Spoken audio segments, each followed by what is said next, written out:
All right. Welcome, everybody. We're going to give folks a chance to trickle in, but Walter, you can take us away.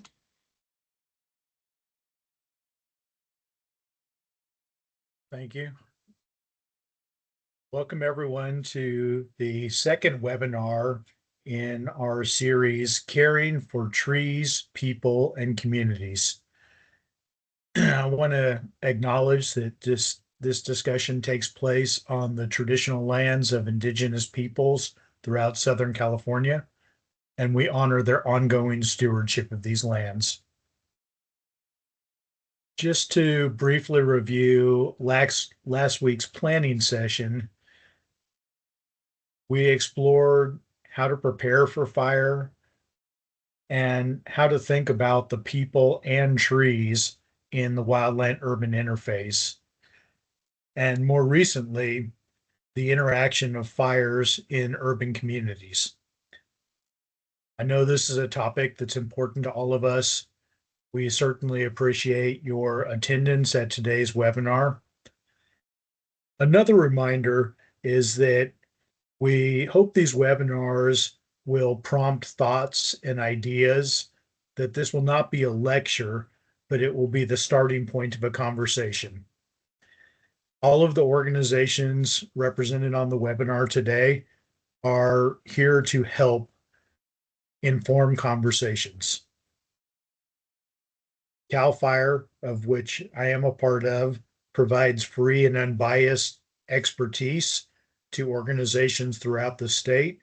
And we are glad to offer this webinar as the starting point of future conversations. We were really pleased to see over 250 people attend last week's webinar. And today, we're excited to present ideas about research and response, how science and field data can guide our immediate and long-term actions after a fire. We want to emphasize that all of the information that we're presenting is evidence-based decision-making. It's rooted in science. So we are trying to dispel myths and present decision-making based on facts. We want to express our appreciation for all of the partners that have helped us put this webinar on. In particular, the USDA Forest Service and the Council for Watershed Health, who helped us convene all of these webinars. And one more reminder, our speaker, Jay Lopez from the California Board of Forestry last week, talked about Zone Zero, the development of the new regulations. So if you have questions about Zone Zero, I am going to post a link in the chat that will guide you to the California Board of Forestry website that talks about Zone Zero. Since these regulations are still under development, we are not going to comment on the details of what may or may not be contained or speculate on those. With all that said, welcome to the webinar, and I'm going to pass it on to my colleague Miranda Hutton from the U.S. Forest Service. Thank you so much, Walter. And I just want to emphasize how much we appreciate CAL FIRE's continued excellence in research and science, as they are such an important tool in how we inform community and how we do response and recovery. Like CAL FIRE, the U.S. Forest Service Urban and Community Forestry Program, of which I am the manager of, really is focused in on that intersection of research and management and partnership.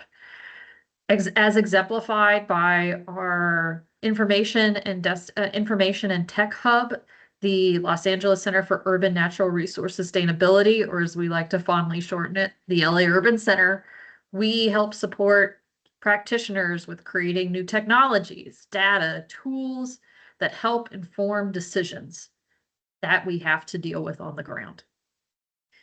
The speakers today, Rebecca, Alessandro, Chris, and Edith, They come from a variety of different wonderful research institutions and parts of our government, from UC Davis, Cooperative Extension, UCLA. And they're really helping us bring this research to the forefront of what kind of challenges we're facing in the urban community forestry world in this post-fire world. Examples are going to be kind of talked about as assessing damage of trees. How do we ensure soil and water safety? And how do we protect our public and their health? Just a important note I want to share is that not only these findings not only form the responses today, but they're also going to really help us inform future planning and policy as well too. Small things of how we make decisions on the ground, but also large management planning. Bridging that gap between science and practice. I do want to hand off to our one other kind of leader in the seminar, Eileen, who is the executive director of the Council of Watershed Health. Thank you, Miranda, and welcome everyone. We want to give a special thanks to all the government agencies and utilities and organizations and community groups contributing to urban forestry recovery and resilience, and express our appreciation to our partners, CAL FIRE, USDA, Forest Service, the Los Angeles Center for Urban and Natural Resources and Sustainability, and of course to all of you to making time today to learn about the research and the response. We know that as a nonprofit organization, connecting science and community is one way that it can improve the health of our watersheds and our communities and ensure that ecosystem health through nature-based solutions. We know that urban forests are essential nature-based solutions, and the research that we're going to hear about today is going to help inform our decisions for recovery and response, as well as future preparedness and resiliency. And although post-fire recovery is about replanting, it's also about rebuilding, and that's where rebuilding the relationships among people, the land and water, and the nature that we're all part of is going to need the research going forward. So I'm looking forward to, along with you, learning more about the research and how we can be better prepared. And with that, I'll pass it back to Rachel.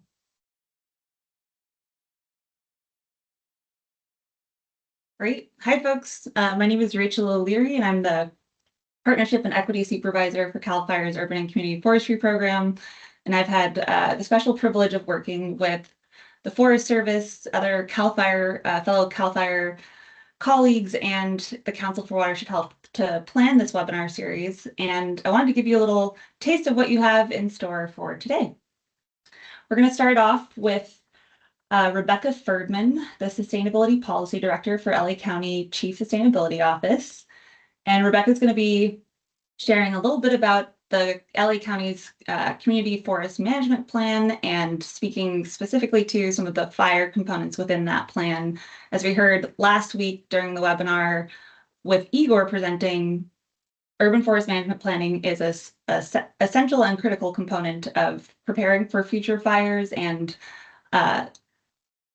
documenting how we manage fires on the ground. Well, Rebecca's presentation will be followed by Alessandro Asola and Christopher Sjogren, and they will be speaking to post-fire tree risk assessment protocols for Western urban forests. And after that, we'll have Edith de Guzman presenting on water supply challenges in an era of increasingly urban wildfires.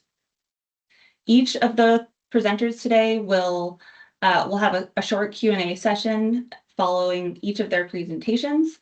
And at the very end, for folks on the call who are certified arborists, we'll have a code for the 1.5 CEUs you can get for attending this webinar.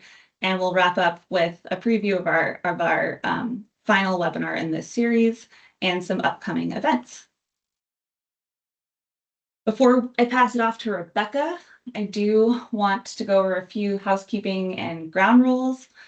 Just a note that kindness is key.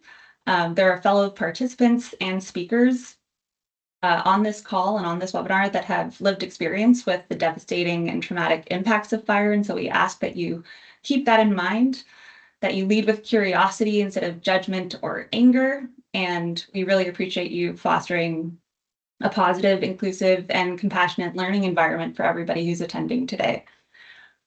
As I mentioned, we will have the opportunity for folks participating on this webinar to ask questions. You'll see that the chat is disabled, and for all participants, the video and mics are only accessible for our guest expert speakers. And although the chat's disabled, you will see up at the top, there's a Q&A bubble, and you can ask questions, submit questions to be answered live through that functionality. I will try my best to group similar questions as best as possible after each presentation. And if we don't get to your questions, I'm hoping that there's still a way we can follow up at the end of this webinar with answers to those questions.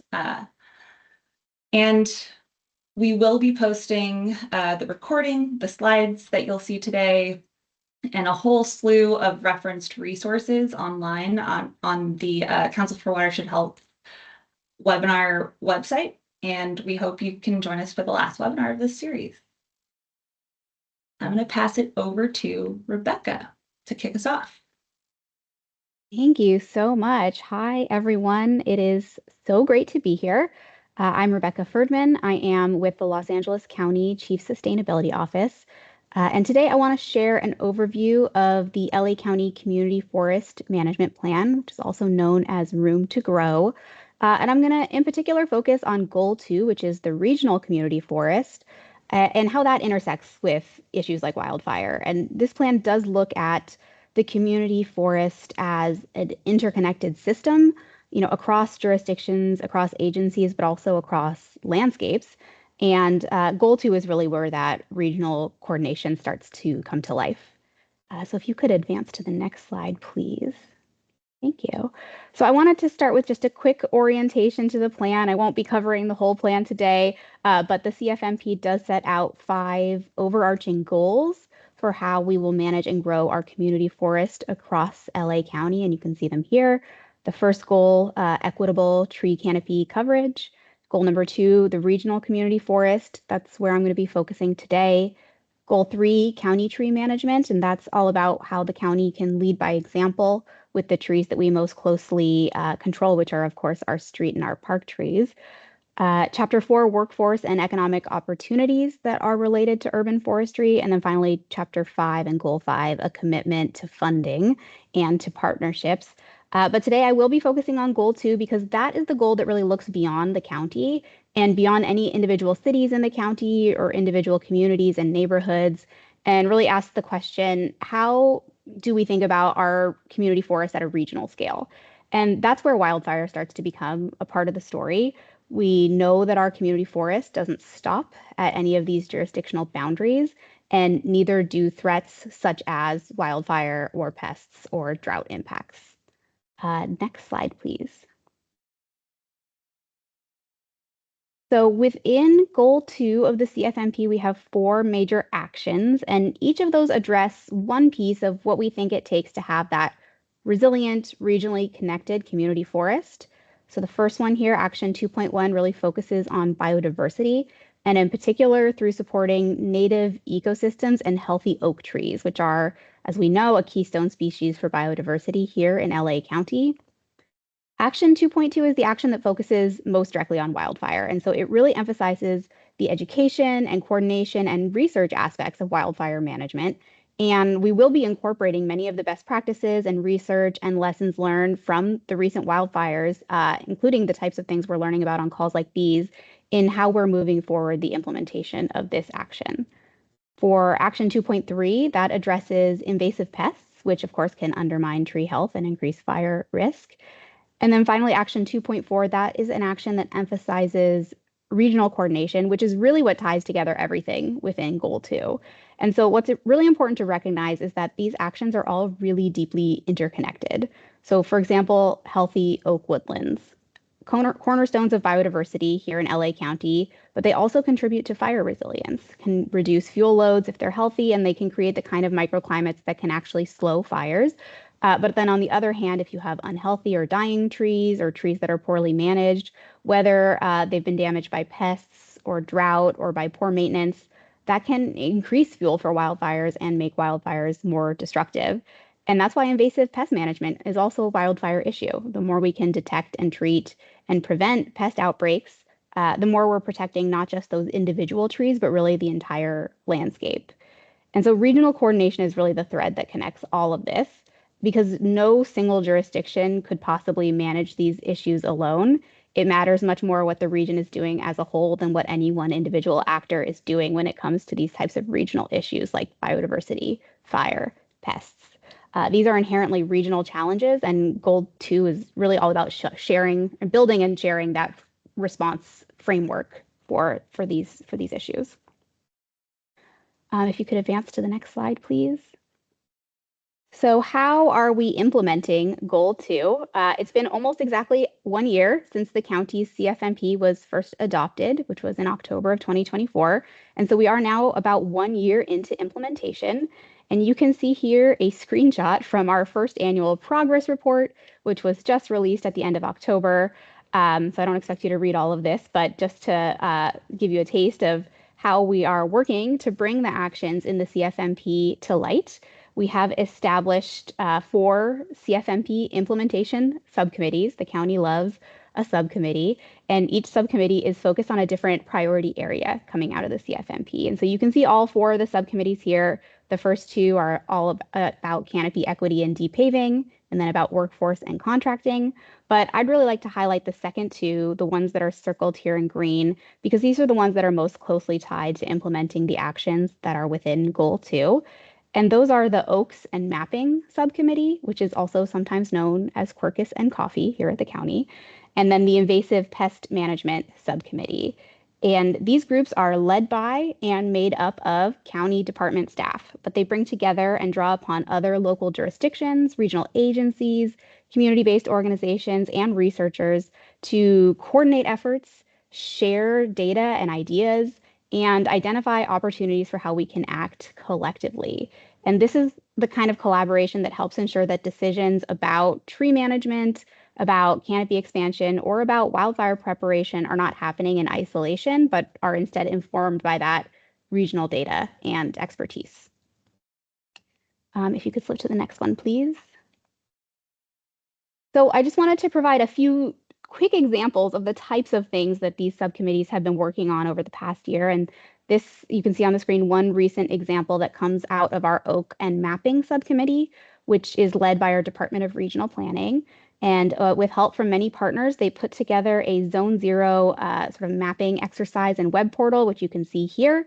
And the purpose of this mapping exercise was not necessarily to persuade anyone or to make any particular point, but really to help coordinate a regional understanding of the potential impacts of the proposed Zone 0 regulation. So like a centralized resource that helps us all be on the same page and speaking the same language about the potential impacts of Zone 0 on local canopy coverage here in LA County. If you could flip to the next one, please. So within that same subcommittee within Oaks and Mapping, the LA County Department of Regional Planning is also working on an update to the county's oak tree ordinance.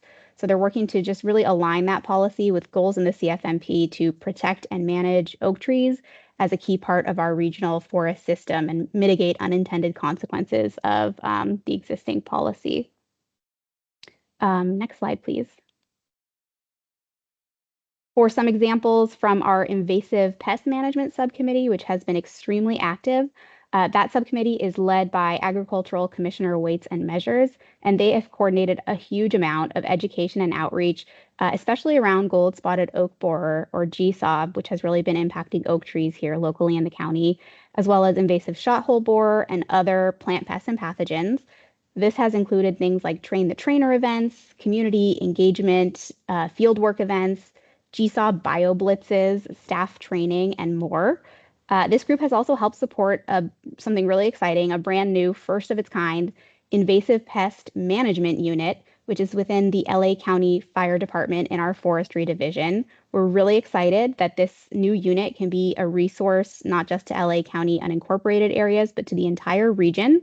It can provide expertise and capacity to respond quickly to pest outbreaks that could otherwise spread across jurisdictions and increase wildfire risks and other risks to our trees. And so all of these efforts, education, early detection, policy updates, interagency coordination, all of those things can help strengthen our collective resilience to both biological threats like invasive pests, as well as other regional threats like wildfire. And the next one, please. So just to sum all of this up, sort of in conclusion here, I think one important role that the county can play, that LA County can play through the implementation of our community forest management plan is as a connector and as a collaborator. So really helping to ensure that all of these moving parts are working together towards these shared regional goals. Wildfire resilience has to include healthy trees, coordinated management, and also that regional vision that really recognizes how deeply our urban and natural forests are actually connected. And so by strengthening all of those connections between agencies and their ecosystems and the communities they serve, we're building that foundation not only for wildfire preparedness, but also for a thriving, resilient forest that serves communities across the county.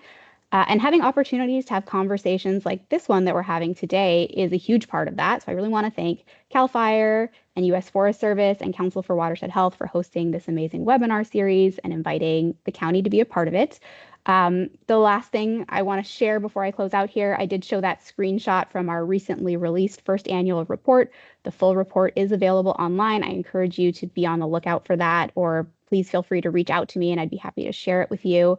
It has the full details about some of these projects that I just briefly touched on here, plus many other implementation efforts from those subcommittees, as well as the other two subcommittees that I didn't even have time to get into here today, including progress related to canopy equity through our $8 million IRA grant that we're currently implementing. So I encourage you to check it out.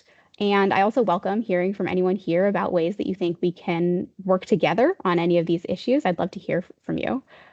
So I will stop there and thank you everyone for your time. Thank you so much, Rebecca. I was getting some text on the side during your presentation that our Q&A doesn't seem to be working. So I'm going to try to figure that out in between while Alessandra, our next speaker, comes on. And if you're able to stick around, Rebecca, I would if I can get it working, I will probably be able to ask you questions because I know there are some good questions coming your way from folks in the audience. So I will stick around, and please email me if I don't get to your question. My contact information is there. I'd love to hear from you. Awesome. Okay. Sorry, folks. I'm going to try to figure this Q&A functionality stuff out. But without further ado, I'm going to spotlight Alessandra, our next speaker, and Alessandra can take it away. Thank you, everyone. Can you give me a thumbs up if you see my screen? We can see you. Well, welcome to this afternoon. Thank you for the organizing, for having us. I'm talking from Davis, even though I'm feel very, very close to you guys down in LA. My talk is to set the stage to what Chris, Edith, and then eventually maybe Francisco is going to talk next week. This is a talk about our scientific journey and learning over the last few years that actually started a few years ago looking at a different fire, the Tubbs fire that affected Santa Rosa in 2017. These are just some statistics of that particular fire that happened in October, causing 22 deaths and costing a significant amount of money. We started from that fire as a small experiment really to try to understand how trees were faring after 5 years from that catastrophic event. This is how Coffee Park, the neighborhood where we focused on, looked like just in June 2017 after the fire, before the fire. You can see that, quintessential California neighborhood, relatively wealthy, medium urban tree canopy cover.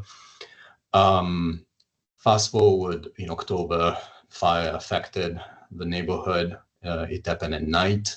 It happened downhill under winds, similar to what you experience in January 2025 with the Eaton and Palisades fire. Much smaller scale here and similarly fast in terms of cleanup.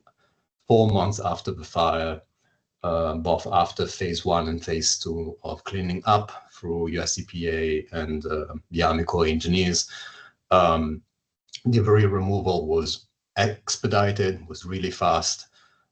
Trees were the last thing that were removed. I managed to find this image from February 2018. You can see still the shadows of our coast redwoods that were in the backyards of people and tall trees.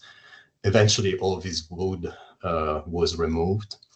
Fast forward 2022, the neighborhood was completely rebuilt.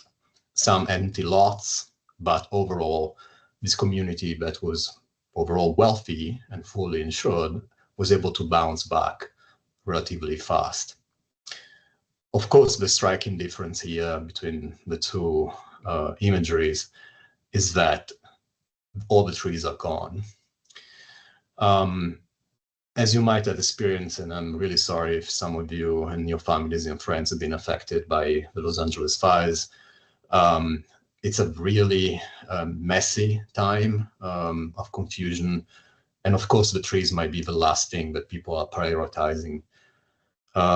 Tree removal also in Santa Rosa during the Stubbs fire was done in a rushed way. This is an example of how contracting is done. This is a City of Santa Rosa official document where arborists were contracted to essentially survey trees in 2019 and see which trees were cut.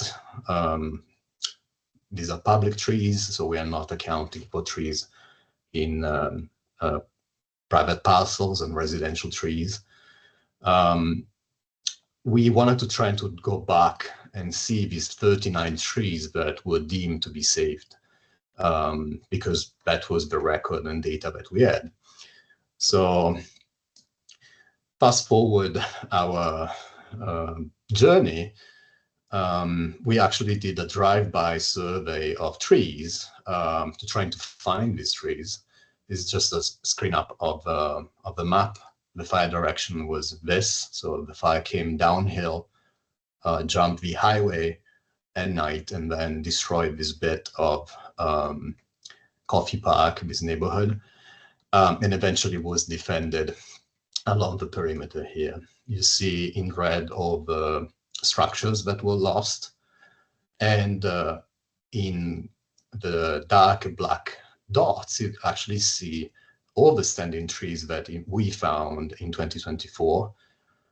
We actually found way more than 39 trees. We have found 125 trees. And all these trees were somehow located at the perimeter of the fire that eventually was defended. So this is an important consideration that we kept in mind when then migrating our experience down in Los Angeles in January onwards. I start by essentially giving this example because we learned a lot of things on this small fire, and now we are trying to translate with Chris, Edith, Francisco, and our team at UCLA, UC Davis, Forest Service, and ANR, what we learned there. It was gut-wrenching, even 5 years on, from the fire.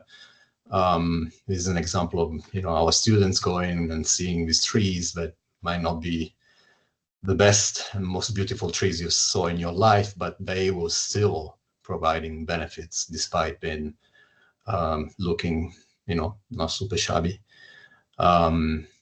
Still, after 5 years, residents have a connection to these pieces of wood with lollipop leaves on them. They are important because for many residents, these are the testament, the only thing left after the fire. People lost everything. Kids, toys, family memorabilia. The trees are a testament to whatever was there before, and they are the connection that we want to preserve all the time. We did a lot of tree forensics, we measure trees as a good forester and ecologist we do.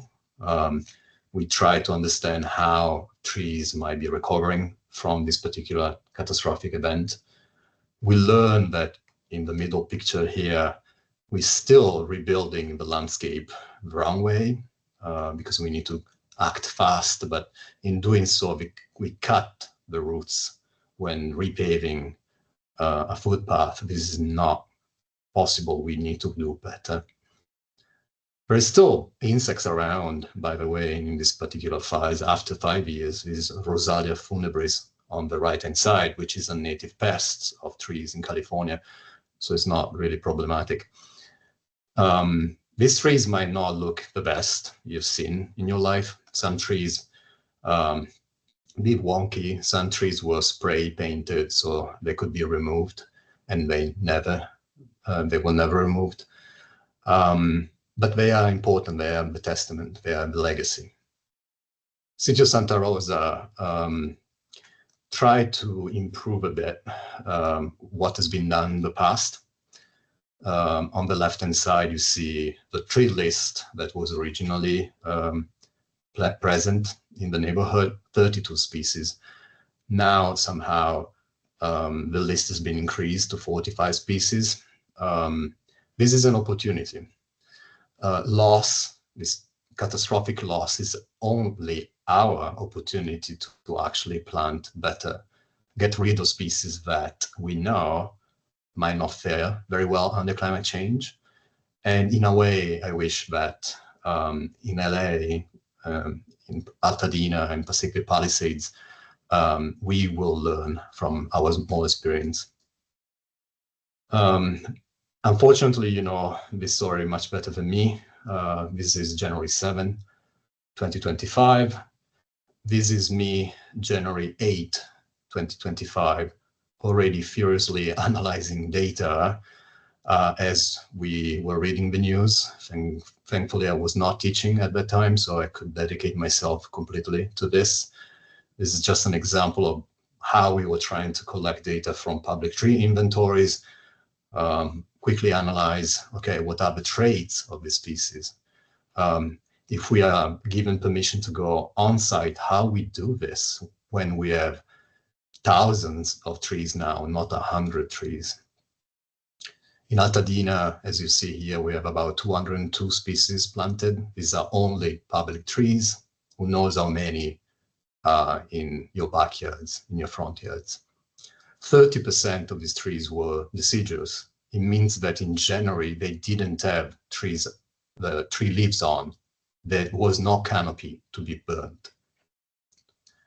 This is how we decided to stratify our sampling strategy, both in Altadena and in the Pacific Palisades. We couldn't measure everything, so we divided the landscape in very high biodiversity areas where we had the highest likelihood to contact as many tree species as possible to then measure them in the field and see how they recover.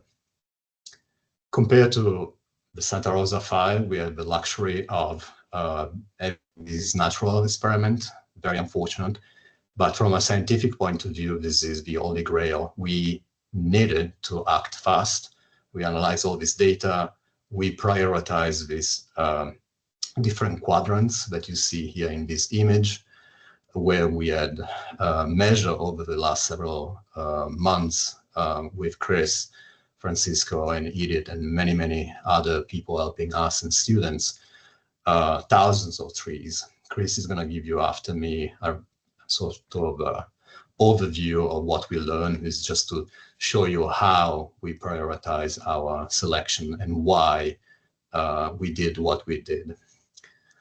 We essentially stratified our tree sampling strategy and data collection overall in 45 sites between the two fires. to try to measure as much as we could before cleanup was done. And it was done really fast, as you know. I hope you can see this video from my computer. Hopefully it plays out as it should. This is just a screenshot of my first approach to the fire. I guess it doesn't play. Apologies for this. But this is just to show you what we found, the type of landscape we found as soon as we were on the fire, as soon as we got permission from the Army Corps of Engineer and EPA to actually be on site in a disaster zone. Of course, you see here the unfortunately familiar assessments from the Army Corps of Engineers. This is what we found, and this is what we essentially, as good arborists, try to measure. Crown consumption was the first thing that comes to mind. We can measure something that's still green, maybe still alive, something that got scorched by radiation and radiant heat, and something that was actually consumed by flames. We found that for some species, it was too late. This on the left-hand side is a tree in the Pacific Palisades, but then in the middle is an Australian melaleuca. On the right here is an eucalyptus resprouting just after the rain. So some species, you know, demonstrated what they do in nature was not necessarily unexpected. What we didn't expect, though, was many, many other things. One of them was actually the picture on the left-hand side. This is a deciduous liquid amber tree with a delayed phenology. This tree was not dead. This tree was looking, you know, completely peeled off. The radiation from the buildings on fire from the left-hand side essentially delayed and stressed plants in a directional way. So we need to understand how trees are directionally damaged by the buildings in flames, and sometimes by something else that is on flame, which is your car. Sometimes the damage is actually facing the other way around, particularly cars with batteries that are going to be much more prevalent in the future under our electrification effort. They burn really good. They burn for a week if you don't put them down, and they damage trees and vegetation from the other side. We fought a lot as scientists and advocates for the oaks and the trees to stop tree removal. And a big shout out to Chris, who led a heroic effort to try to train as many arborists as possible. We spent several weekends working and trying to demonstrate that this oak is just fine, just felt, you know, the heat a bit. We need to irrigate and care for this, and it's going to be fine. We don't need to remove it. We learn a lot of things.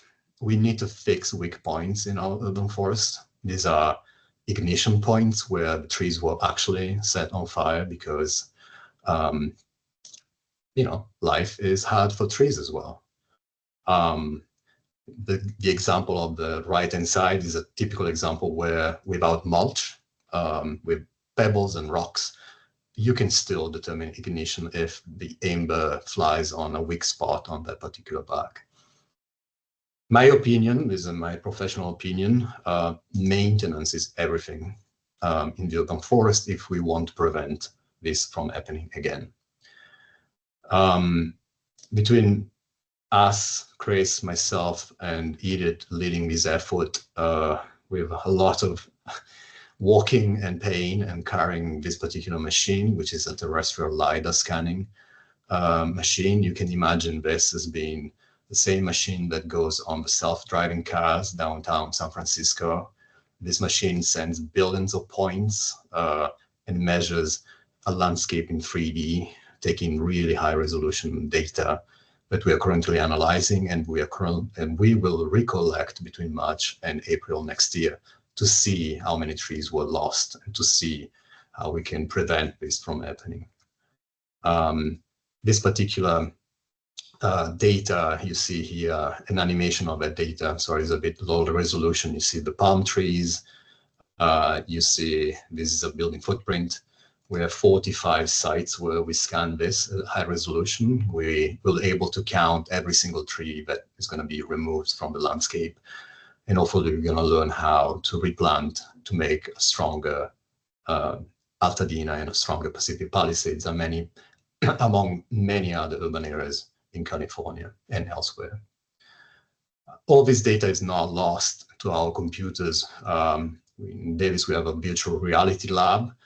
As soon as the data is going to be published in scientific manuscripts and publications, we hope to make it available for you, for the people to see the legacy of these places in 3D, to teach your kids how to navigate through the neighborhood, how it was before everything happened, or just right after everything happened.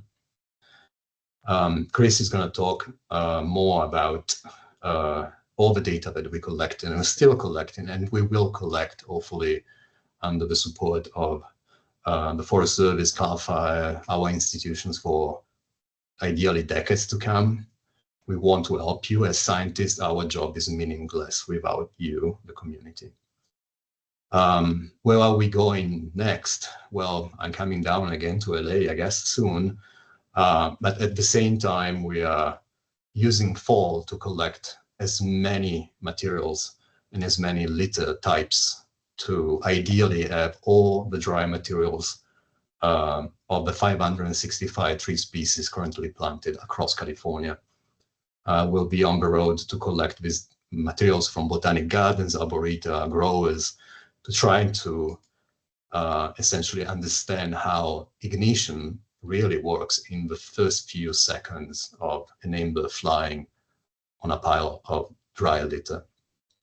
You see here different species, just a trial that is not published yet, but this is how we try to do this experiment. We have litter on a scale that measures mass loss. We have a super high resolution video thermal camera, so we can see flame heights and flame temperatures.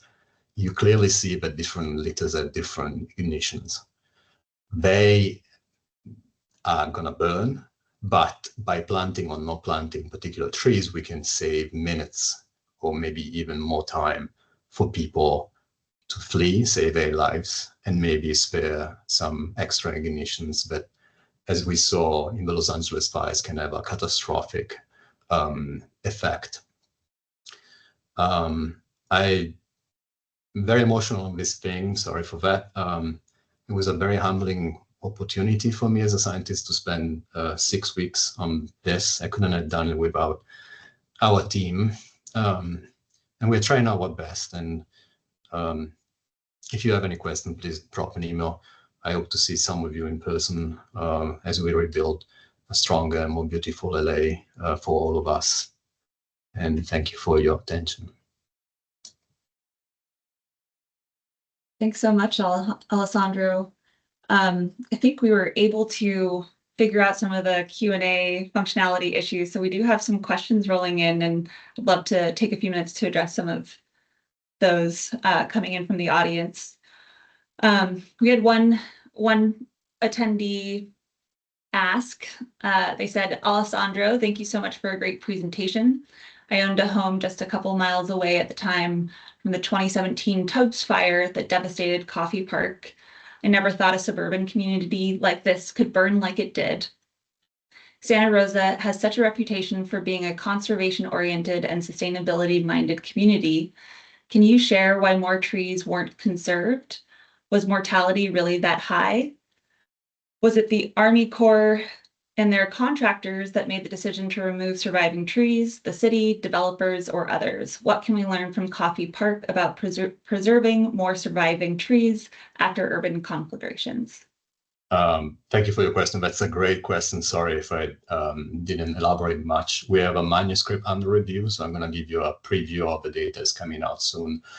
Out of the 125 trees that we measure in Coffey Park, Santa Rosa, all of them, whatever was left 5 years on, posed zero risk for the community. Dr. Ryan Klein, University of Florida, came specifically to measure them as a certified trap arborist to assess risk. And despite not being the best trees you're going to see in your life, they had no risk to the community. It remains to be seen how many we will find with no risk in the Pacific Palisades and Altadena. But my professional opinion, and this is what we tried to do from January on, was to give it time. Trees were stressed after 7 months of drought. They went through 100 miles winds, a firestorm. They were stressed. I mean, I was stressed myself. We need to give it time for nature to come back. And then eventually we can remove strategically what has to be removed. Thank you. And I think a similar question that you or possibly even others, Chris, who's about to present as well, might be able to touch upon, does the type of tree determine its success rate after fire? That's a good question. The issue in doing this type of work is that all the tree population is not subjected to the same amount of flame. It's not a standardized assay that we're burning the tree in a similar way. So we need to take this data with a really, big grain of salt. What we found, though, and I guess Chris can elaborate more after me, is that some species, for example, Chinese elm, something that in their native range, they will never experience fire. They express some traits like epicomic growth, like you would see an eucalyptus flowering, after a fire. That was really unexpected. We found so many unexpected things, and now it might take a while before we can analyze the data and try to make sense of, something very complex. Our first call and effort was to come down to LA and measure as much as we possibly humanly could as fast to create that first baseline of data so we can actually go on over time in the next few months and years to measure more. Yeah, and we're truly grateful, I think, especially here at CAL FIRE for the work that you and your team did. Just want to express gratitude to you and the whole team for doing that work. There's one question that just came in. How much of a role did trees play in causing or perpetuating the Eaton and Palisades fire? How bad are pine and eucalyptus? What species do we plant moving forward? And how far away from the home? And what about overhanging branches? These are all excellent questions. Still trying to make sense of, we saw it all. We saw trees protecting structures as a sort of umbrella and from embers, and on the other side, we saw the opposite. These type of events, stochastic, we call them, they are chaotic, so it's very difficult to make sense of all of the above. There is not a single piece of information that can be extracted. That's why we need to spend time to do this forensics, potentially even in other areas, not necessarily only in Santa Rosa and in LA. There is not a single bulletproof tree. That's a thing I want to put in the record. Any plant eventually will burn under the pressure of heat or direct flames or embers. So, buildings made of wood. So the issue is trying to understand how we can replant safely with species that belong to a hardened neighborhood where everybody's behaviors protecting the community. A single decision-making process can't save, urbanized areas from this from happening again. I understand for many of you was a really tragic moment, and I'm really close to you. I really do. But this is an opportunity for us to do more research and learn more so we can save other people, other trees, and other communities. Here's one more question for you. Did you get to study the trees in Christmas Tree Lane that survived the fire in Altadena? If so, what was the reason that that area did not burn like the rest of Altadena? Excellent question. We've been in Christmas tree lanes a lot of times. Actually, the image of the weak point of that geodesida is from Christmas tree lane. So there were some small ignitions. We speculate that that particular road was spared simply because of how it was positioned in relation to the prevailing winds, the Santana wind of that particular event, acting as a sort of barrier. Very difficult to model this in a computer-based simulation because of the stochasticity and the scale of the event. So I'm glad that they survived for now. Generally, conifers like eucalyptus and so on, maybe not the best choice to move forward, particularly when we have the opportunity now to work on a white canvas where you and your community can re-envision a new green Altadena with the right species.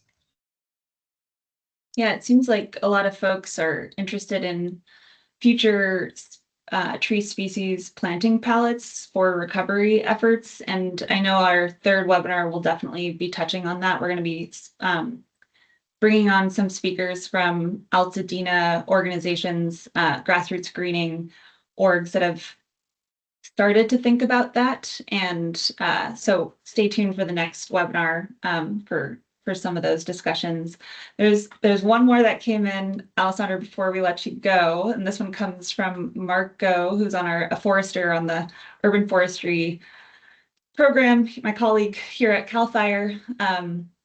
He asks, was there timber salvage done at Santa Rosa or Paradise?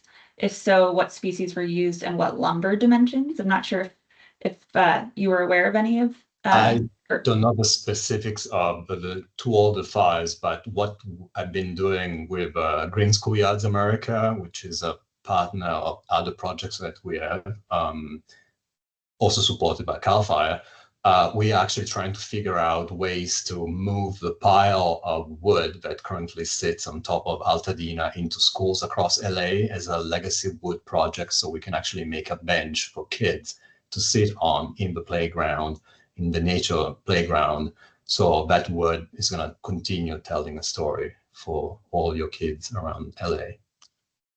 Great. And I know we'll touch on one of the organizations we're bringing on next week for the final webinar is Angel City Lumber, that has been working with organizations in the Altadena area for urban wood recovery and reuse. There are a lot of questions that are still coming in, and I know I keep saying I'm going to let you go, but this one I think is a great way to wrap it up for good, the Q&A session here. From Corinne Bassett.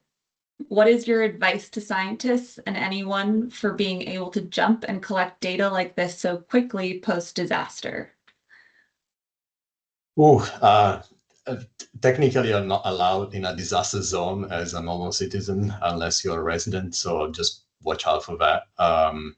Definitely doing forensics from videos and whatever you might collect from your Ring cameras, and I think that Chris is going to show you in a bit a video or how that behavior is developing.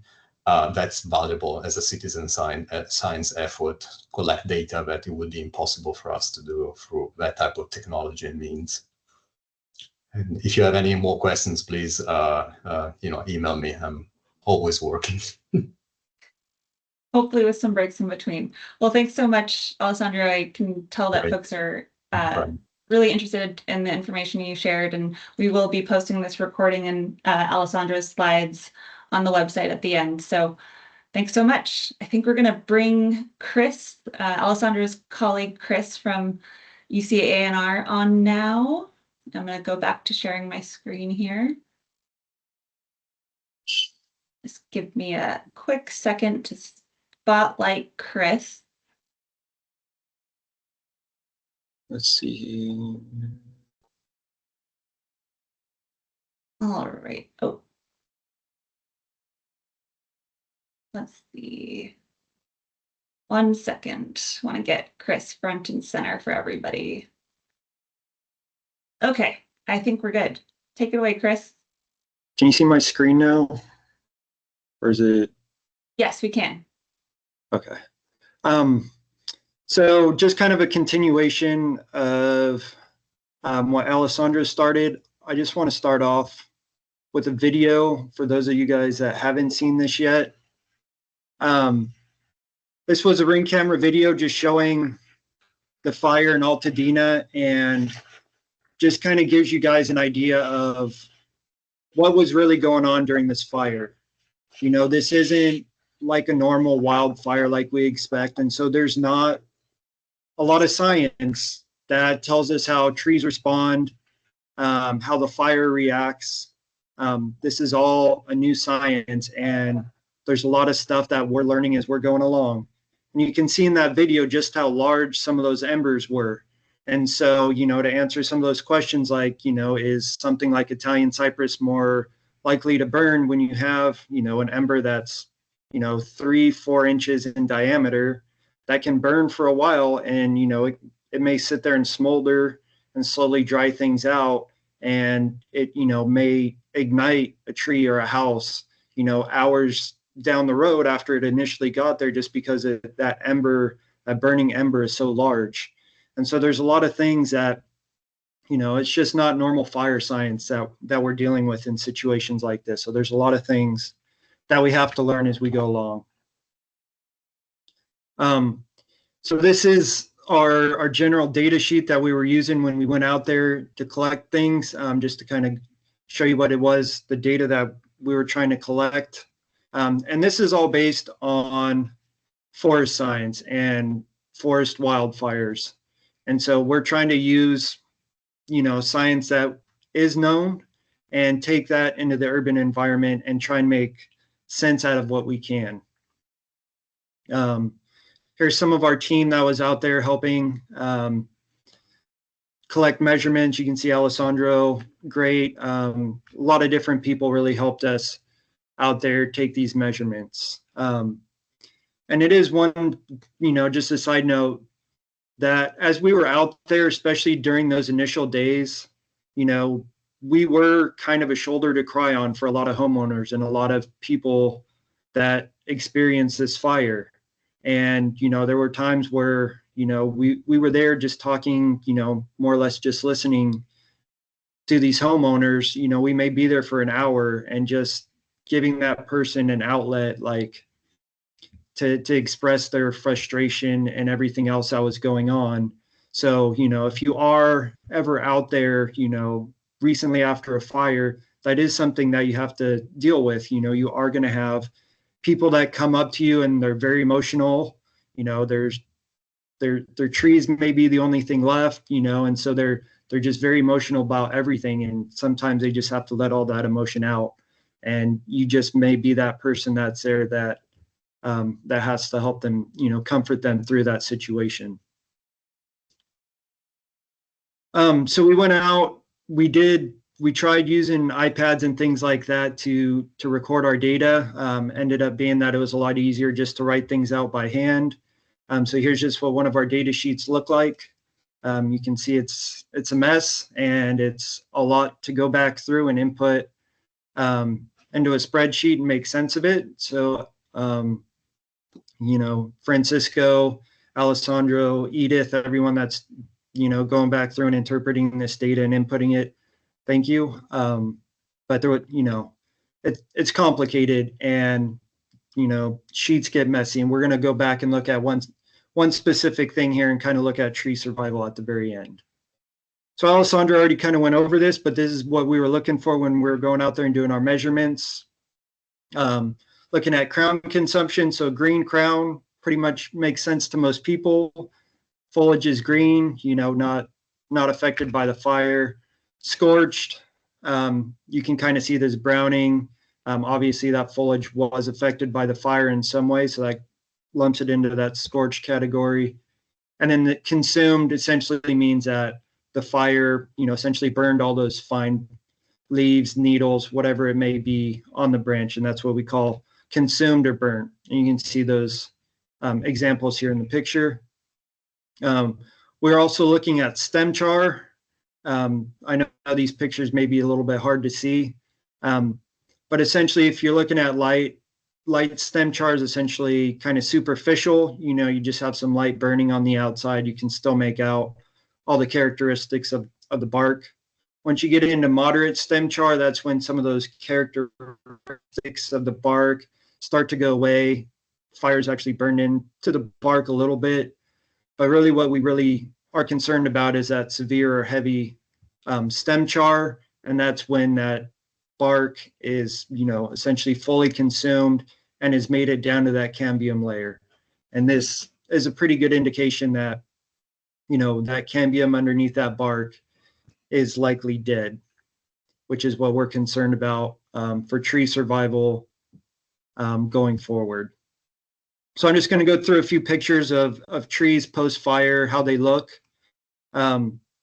So Canary Island palm generally did fairly well. The skirts obviously burned off, but the remaining fronds look pretty good. Canopies, crown on most of these looked pretty well post-fire. Crepe myrtles, they are a thinner bark species, and so they did not fare very well, especially when on the prevailing wind side, all that heat, even just radiant heat from the wind actually caused a lot of damage on trunks of crepe myrtles. And so, it's pretty amazing to see on some of these thinner bark species, just, even just radiant heat from the wind or burning houses cause severe damage on trunks. Coast live oaks, everybody, says they're fire adapted. They're going to do great in the fires. Well, they're fire adapted to native wildland fires, not urban fires like we experienced here. And so here's just a couple examples of some more severe damage. You can see, complete, 100-year-old oaks burned, from the inside out, large limbs burned, stems, pretty significant charring on some of these oaks that were near buildings that burned. On trunks that had, or trees that had codominant stems or old wounds, embers were able to get into those cracks and start burning the tree from the inside out. And a lot of cracking on oaks, which is concerning. The older the oak is, the thicker the bark's going to be. But once you start seeing that bark cracking, a lot of moisture has been lost. And then that's when we really become concerned about the cambium health underneath that bark. Hard to kind of see, but the canopy on this oak, this was a nice full canopy at one point, and you can just see how much of that canopy has been lost post-fire. You can see progression of the fire here, all that understory. There was a lot of leaf debris and duff that burned underneath, charred the stems, and slowly was working the way up the tree trunk. Coastal redwoods, resprouting. I mean, they were starting to resprout within a couple weeks after the fire. We were starting to see some new sprouts out there. Chinese elms were mentioned before. They are a thinner bark species, so where there wasn't a lot of direct flame contact and things like that, they've resprouted, all that epicormic growth on them, but where there was closer buildings, there was some pretty significant damage on Chinese elms. Theodore cedars, we like to think of cedars as being a little bit more fire tolerant. They have thicker bark, but there was a mix of everything. Christmas Tree Lane, there was stories that came out about how Christmas Tree Lane, spared neighborhoods and did a great job, but there are plenty of examples of cedars that didn't make it through the fire, that had severe burn. And even some of those cedars that we thought, were looking okay after the fire, there was enough damage on them post-fire that They have since died, even though they were green, you know, a month or two after the fire. There was enough damage to the cambium around the stem where they've since died.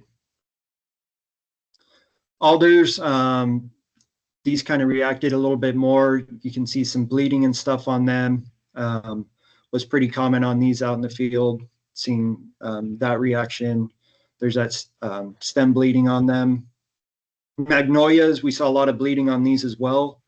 And these, it'll be interesting to see how these come back. It is a somewhat thinner bark species. And so this is one that I'm really interested to see how they do, because I am seeing a lot of cambium damage on magnolias. And so their recovery post-fire over the next couple of years is going to be very interesting. Canary Island pines, resprouting fairly well. We know they have dormant buds that they can resprout from. Luckily, one of the few conifers that do, so they have that in their favor. Podocarpus or Afrocarpus now suffered significant damage. Sycamores, same thing. You know, we like to think of our natives as being good, but sycamores had a mixed reaction to things. Ash trees, pretty significant damage to most of these. Ficus, tropical plant, a lot of resin underneath the bark that really heated up and kind of bubbled and caused severe damage under the trunk. So ficus didn't do very well. I mean, you can just see all that trunk damage. Here's, you know, just kind of one of those things to highlight. You never know where the dangers are, right? Looking at this cedar right here, there was an ember that got caught in some kind of old wound and burned a large portion of the stem high up on this tree. And that may not be something that you're aware of from the ground. In these types of fires, you have, you know, cracks, wounds, old things, you know, higher up in the canopy that you can't see from the ground. And so when you're out there doing your assessments and thinking about things, it is very important to look up at the tree, get some binoculars out and see what else is going up higher in the canopy that you may not be able to see from the ground. But ultimately, what we're trying to do with our research is kind of look at survivability. What species are more likely to survive? You know, is this, you know, I wouldn't say it's going to be used for a tree list or anything like that, but, you know, we're very interested. How do trees survive? How do they react to these fires?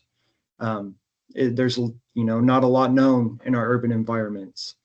But we do know that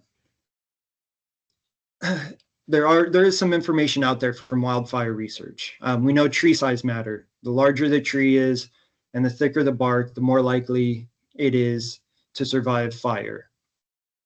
So we can use that and think about things like coast live oak, pine, cedars, all those conifers that have generally a thicker bark, especially as they get older, are more likely to survive than those thin bark species like crepe myrtles, willows, maples, which, you know, thin bark, not a whole lot to protect that cambium.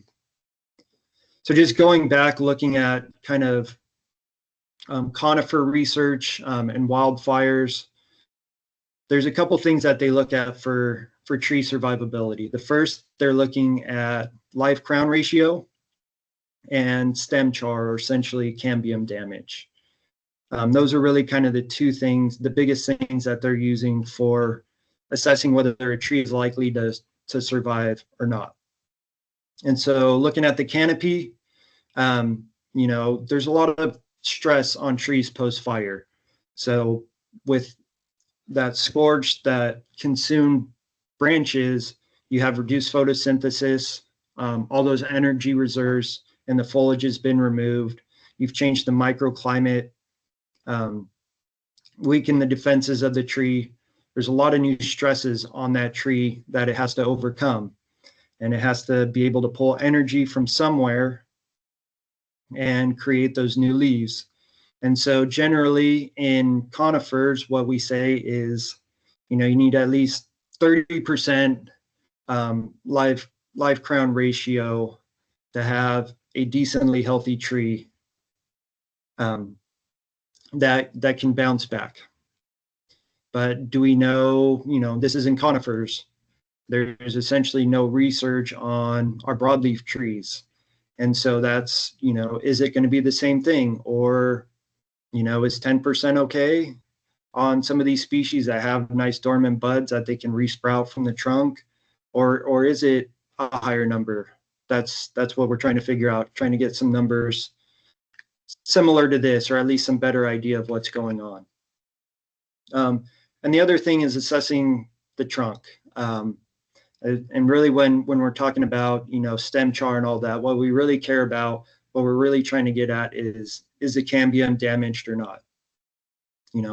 Cambium is the lifeblood of the trees, and without a, viable cambium, tree's going to die. And that's what we're seeing a lot now, months after the fire, is that, trees that maybe didn't have a whole lot of canopy damage have actually died because there was significant cambium damage. And so they weren't able to transport that water. And as soon as the summer came and temperatures, were up into the triple digits, trees weren't able to pull enough water, and they crashed in the summertime. So kind of assessing cambium injury, obviously bark is insulating the cambium from the heat of the fire.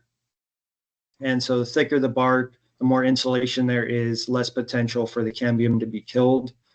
And so, with, like I mentioned before, trees that had significant cambium injury, and even if there was little to no crown injury, they are likely to die post-fire. And so that's one thing that, you may look at a tree, post-fire, and it's like, oh, it has this nice green canopy, but, it takes a little bit of a closer inspection, checking out that cambium to see whether it actually is going to survive or not. We went over this already, so we'll scan through there, but here's just kind of an example of live cambium versus dead cambium on a coast live oak. Picture on the left-hand side there, you can see this nice white cambium happy, at least alive for now, on the left-hand side, and on the right, you can see how that cambium is discolored. Same thing with the crepe myrtle, nice green live cambium on the left, dead cambium on the right. This is actually the same tree on different sides. So that picture on the right-hand side, that was on the side closest to the house, and the healthy cambium was on the opposite side. But we do have some, we can go back and look at forest research. And by getting an idea of how much crown scorch there was or cambium damage, we can get an idea of whether conifers are likely to survive. And so there's just one of those tables that's available. And so this is essentially what we're trying to get an idea of what's going on in our urban settings. Is a tree likely to survive, or is a tree likely to recover? And what do we need to do to help that tree along is what our research is all about. And so if you guys are interested, Igor and Francisco and Alyssa have a great working draft of post-fire restoration and recovery manual that you guys can scan the QR code and look up. This is where this table came out of. And it's just kind of a guide to help you on things to think about when you're looking at whether a tree is likely to survive and what you need to do to help remediate that tree moving forward. So I'm not going to go over it, but a lot of it is, if you look on here, it's wait and see what happens, because we don't have that research. We don't know what it is. And so that's what we're working towards. So,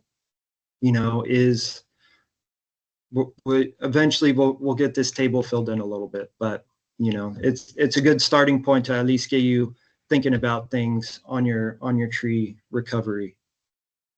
So just going back to our initial data collection here. So I highlighted one example here. This is a Pinus halepensis, Aleppo pine, 96 dBH, so nice big Aleppo pine.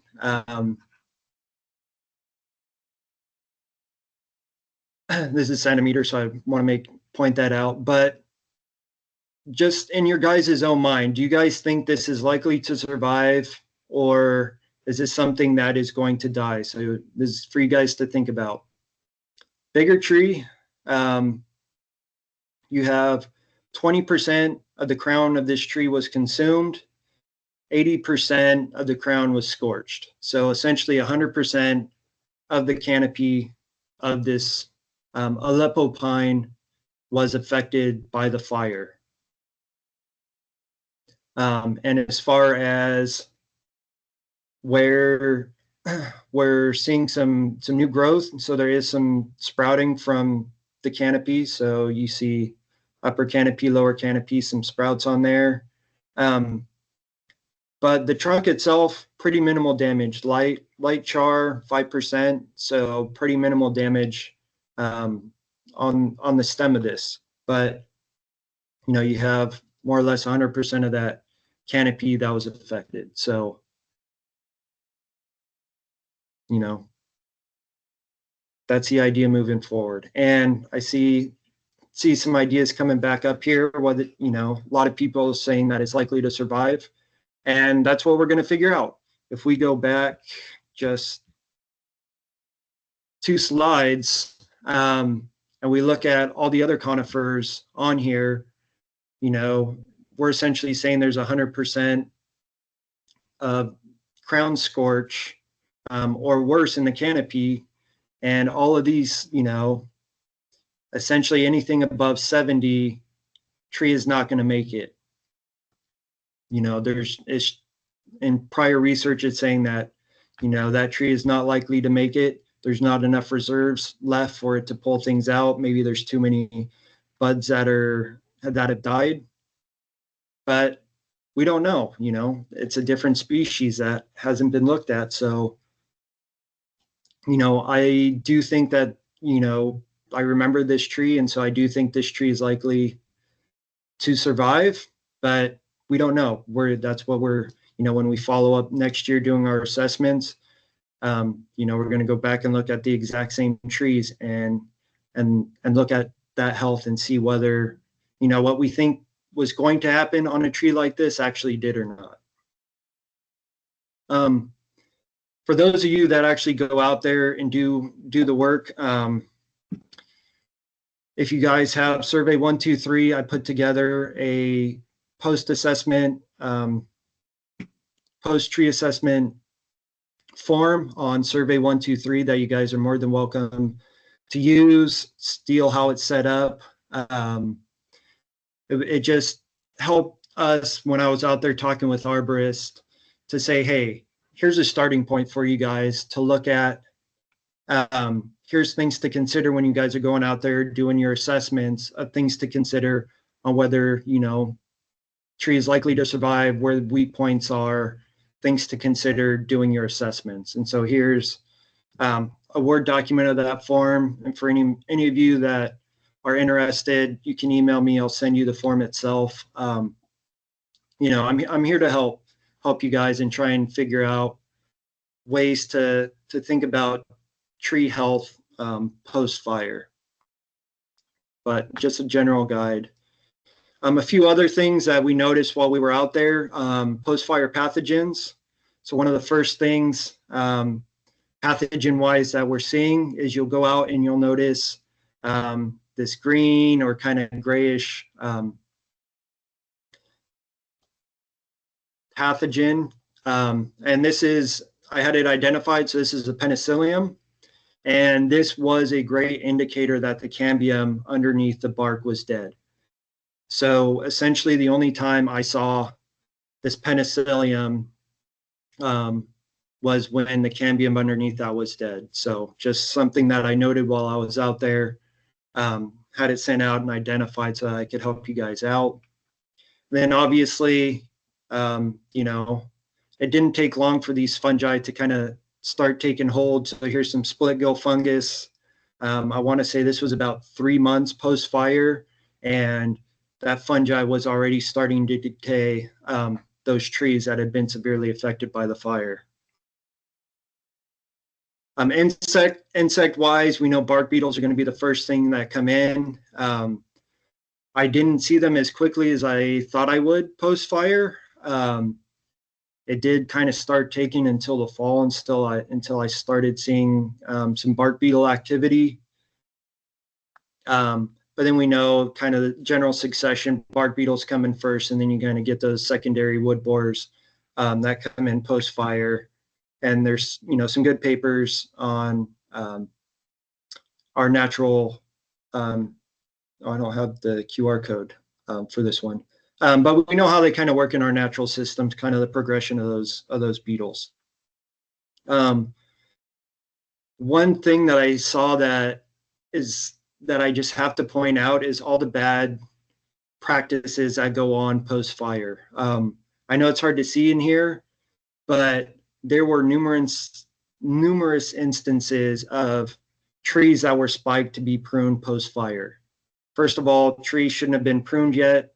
You really want to give trees a chance to recover before you go out there and prune them. Obviously, prune out those hazard branches, but give the tree a year or two to recover before you go out there and do a more substantial pruning. But just the amount of spiking on small trees like this on the right-hand side, you know, there was elm trees, sycamores, crepe myrtles even, that were all spiked to prune them. And it just kind of shows you how chaotic things were out there, that essentially anybody with a chainsaw was out there doing tree work, whether they knew what they were doing or not. But tree survival, you know, really down the line, this is what, you know, we're working on now, is educating homeowners and everybody about, okay, you can't just leave your tree alone. It does take a little bit of help to help nurture those trees along to really help them survive. You know, it's about watering, rehydrating that soil, getting rid of that hydrophobicity of the soil, rehydrating it, letting those trees be able to take up water again, getting nutrients back in the soil and things like that.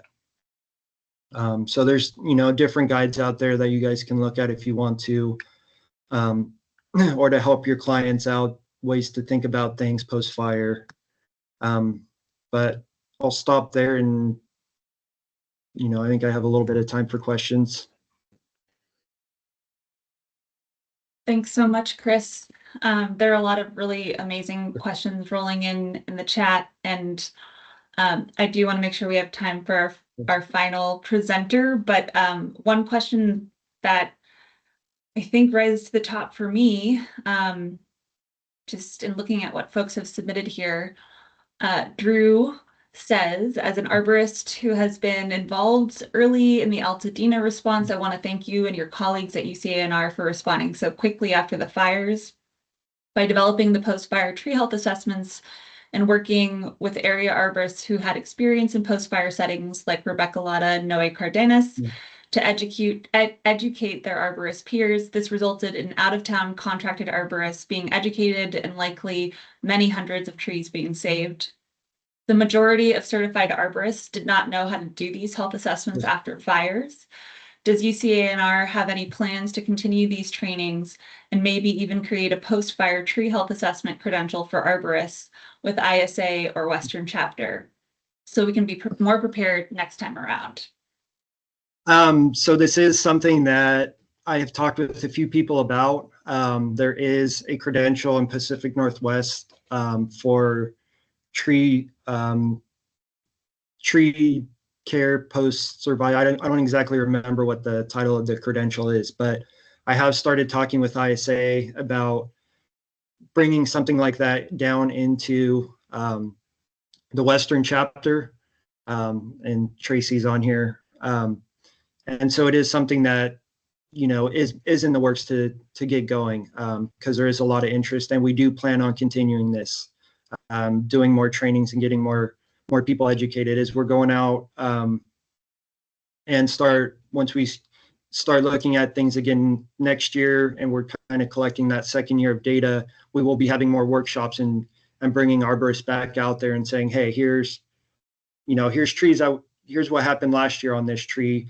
What do you guys see this year? And how do you guys, and kind of work with the arborists and get a consensus on the best way to move forward and figure out, really which way is best for these trees.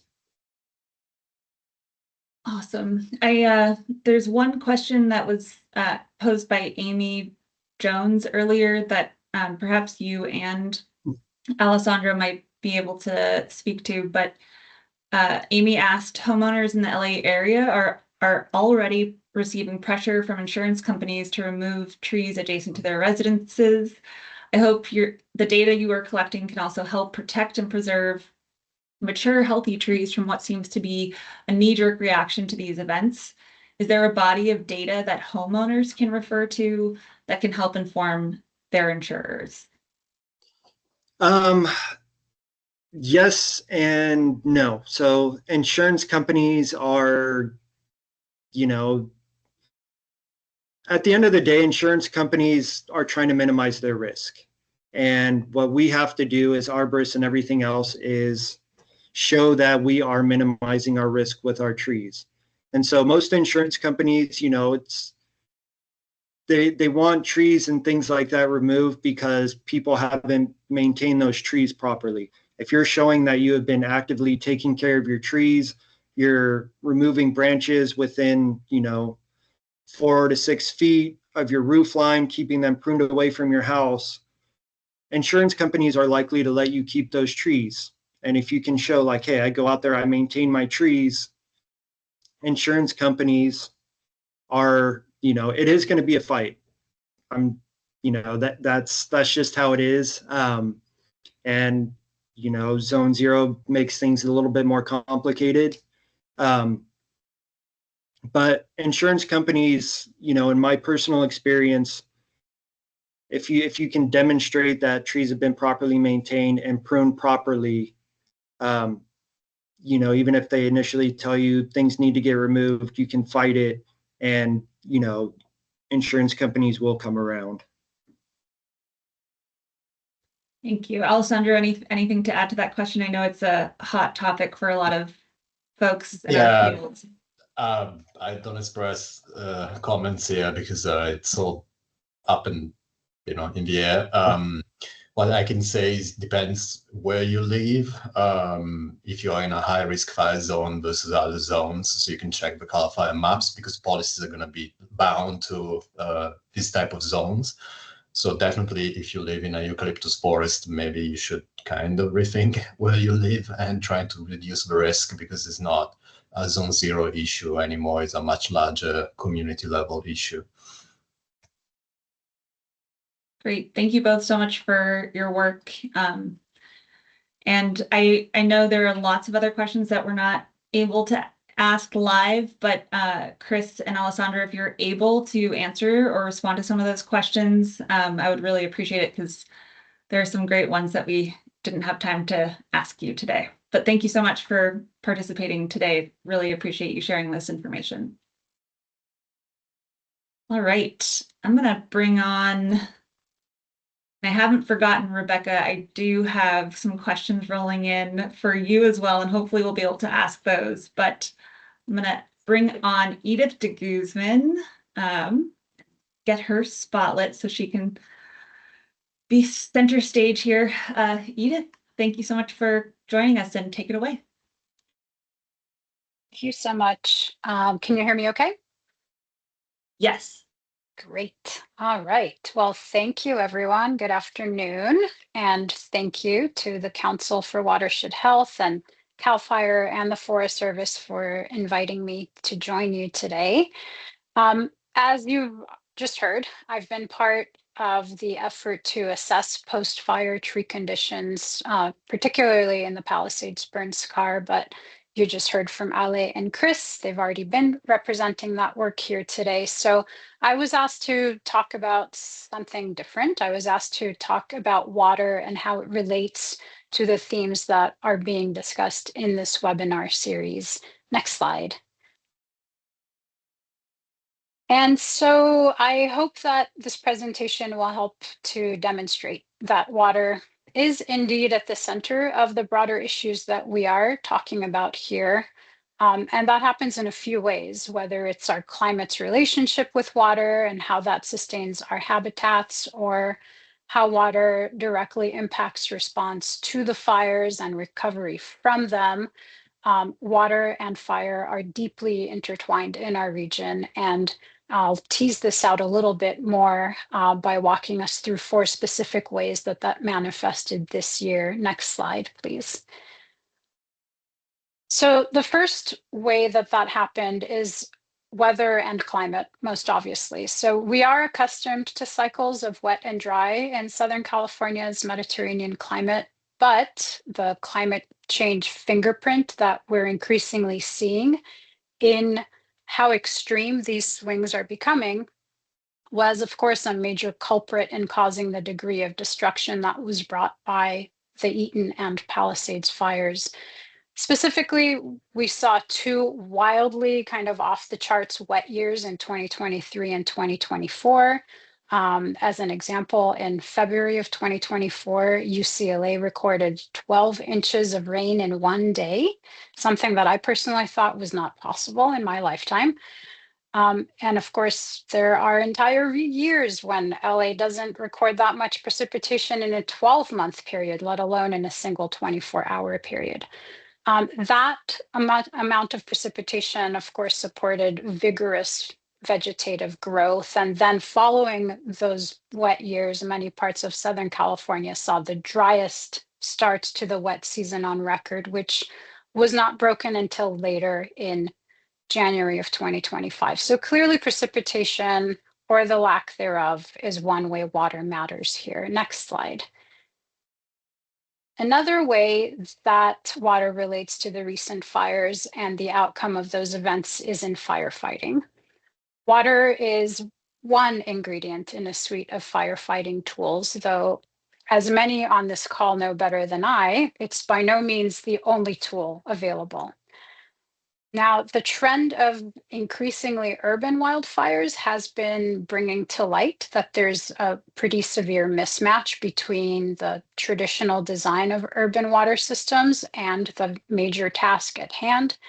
And in really no prior fires has the role of water in firefighting been so highly politicized and misinformation spread so rapidly about the alleged successes or failures of these systems. And I'll say a bit more about that in a few slides. And for now, I included on this slide a screenshot of a piece that my colleagues and I felt was important to write to respond to this unique moment. Next slide. The third way in which water is very relevant here is that moisture content in vegetation at the time of the fires influences fire outcomes, including the survival or loss of trees themselves. And though the relationship is complicated, structures too, right? So there is a relationship there in terms of moisture content. So we know that adequate irrigation to support the incredibly diverse urban forest in our neighborhoods matters as well. Here's an image of our Palisades Fire Street tree assessment crew with one home that was completely consumed on the left and another that was right next to it that remained largely untouched. And note that there's a wide variety of vegetation types, both on the public and private property sides, that were not at all equally affected by fire. So there's a lot happening. These are very dynamic situations, as Alessandro mentioned. Next slide. And the fourth way in which water is woven into this topic is access to water in post-fire recovery for the urban forest. So this is a screenshot that is showing Claire Robinson of Amigos de los Rios in Altadena. She will be speaking, I believe, at next week's webinar. Claire and her crew have been out for months providing irrigation to surviving trees using fire hoses hooked up to portable tanks or where available fire hydrants. But the reality is that there's so much infrastructure that's gone or compromised. So she and her crew have been encountering challenges in accessing water resources at the exact time that trees and vegetation need a little extra support as they seek to recover from the fires. I will note that there is another major topic in this water and fire nexus, and that is the ways in which fire affects surface and coastal water quality. I won't be covering that important topic in this presentation, but I will point out that there's a great deal of research and advocacy that's happening in that space as well. Next slide. Here you can see the results of USC's LA Barometer Wildfire Survey, which they conducted in LA County in April. This shows the variety of reasons that respondents believed contributed to the fires. And as you can see, the two most often selected causes were severe weather and severe weather caused by climate change. But below that, there are many different factors that included water and forest management, both of which for respondents apparently were more important than home hardening. So the headline here for me is really that we have a lot of engagement to do as we both learn and in turn teach how to prepare and respond in the future. Next slide. So I'm going to zoom in a bit more into the topic of the role of urban water systems in fire. Just this week, my colleagues and I had a piece published in Environmental Research Letters exploring this issue, and here's a figure that we created for that article to try to present kind of the topic in a nutshell. In essence, what we are seeing is that wildfires are becoming increasingly urban in nature, and this has an impact both on the firefighting capacity of water systems and their ability to spring back without service interruptions or drinking water quality being compromised to an insurmountable degree. On the first of these, a firefighting capacity, there is, as I mentioned, a mismatch. It's a genuine mismatch between what systems are increasingly expected to do in these large fires and what they were actually designed to do, which is to fight the occasional structural fire. There are actions that can be taken to modify and better prepare systems against both of these kind of buckets of impacts, but all of them have trade-offs to consider, and they all have expenses tied to them. Next slide. Looking at how this played out locally, my colleagues and I published an early overview of how water systems were affected this year, and we found that there were a total of 11 systems, including 8 in Eaton and 3 in Palisades that were affected. You can read a lot more about each of these things in the report on the slide, but in essence, what we found is that systems varied widely in how they were affected and their capacity to respond. In part, this is because some systems were very deeply impacted by damaged infrastructure and massive losses in their communities, including to their customer base, which of course affects revenue as well. Next slide. Here's what it actually looked like on the ground. Here's a map from the report showing the 8 systems affected in the Eaton fire in the top map, and the 3 systems affected in the Palisades just under that. Next slide. And this is a list of the affected systems in order of the size of the system.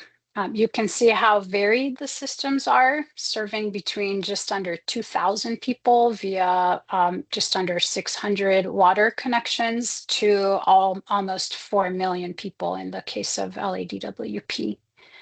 Next slide, please. And this is a list of the approximate percentage of service area boundaries that were affected, ranging from under 1% to almost 90%. You can see that 4 out of the 11 systems in the Eaton burn scar had more than 50% of their boundary areas burned, which presents absolutely incredible challenges for the people trying to restore service, many of whom themselves lost their homes and businesses. Next slide. So Los Angeles has never had such deep impacts to its water infrastructure in the wake of fire, and we're really at a crossroads as we experience this variety of challenges, from power outages that affect the ability to deliver water to damaged infrastructure that causes pressure and water losses, to the cascading failures that affect ultimate losses of both life, property, and vegetation.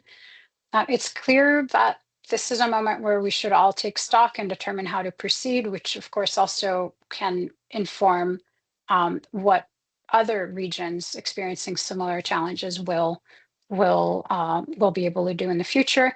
But at this stage, there are many more questions than there are answers. Next slide.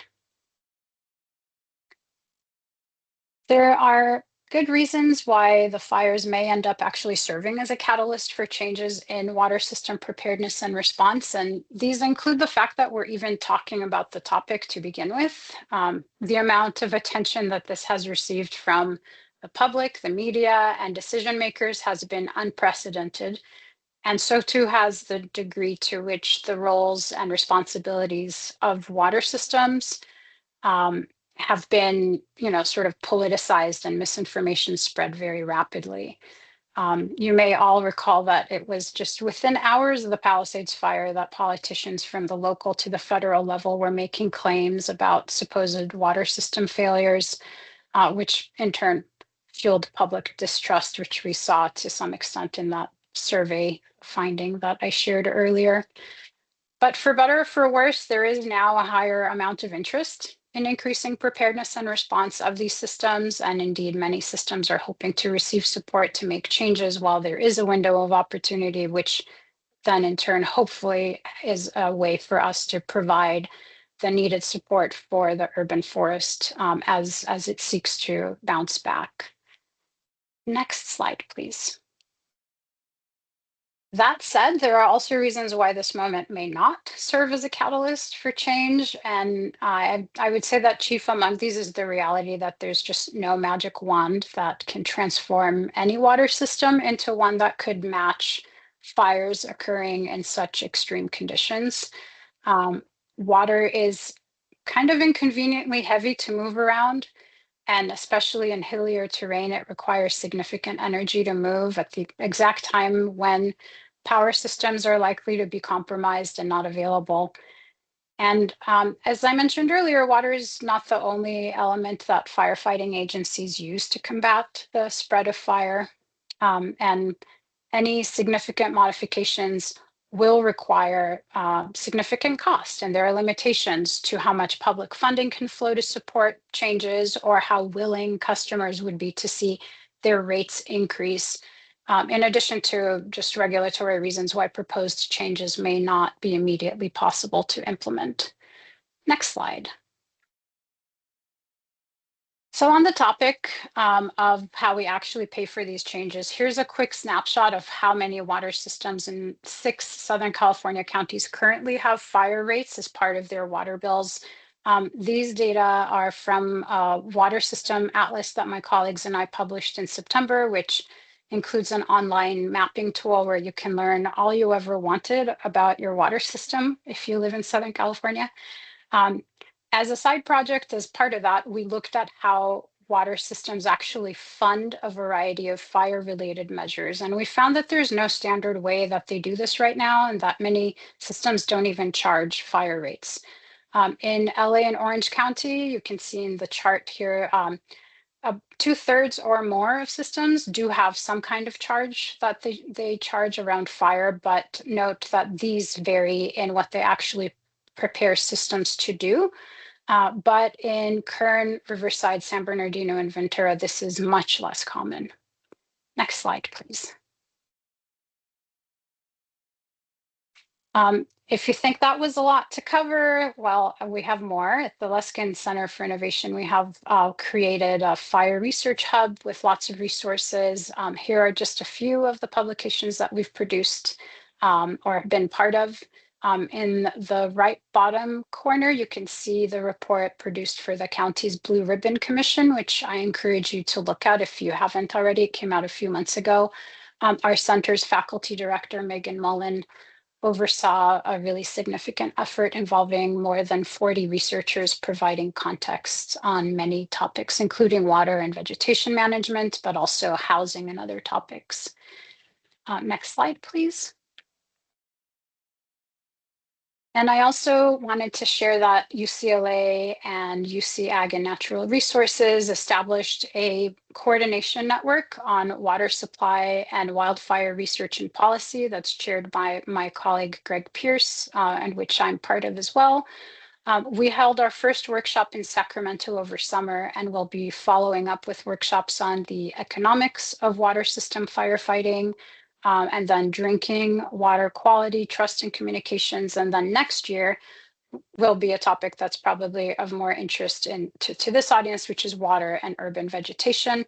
That last one is a workshop that I will be leading, and we'll definitely be tapping into some of the folks in this virtual room for that workshop. But I would invite you, if you have expertise on any of the topics for these upcoming workshops and I don't already know you, then please do reach out to me via email. Last slide, next slide, which is my last slide and has my email. Yeah, shoot me an email if I don't already know you and you know something about this particular topics that I just mentioned. And thank you so very much for your attention, and I'll yield the mic back to Rachel. Thank you so much, Edith. It's really helpful to get a perspective on water.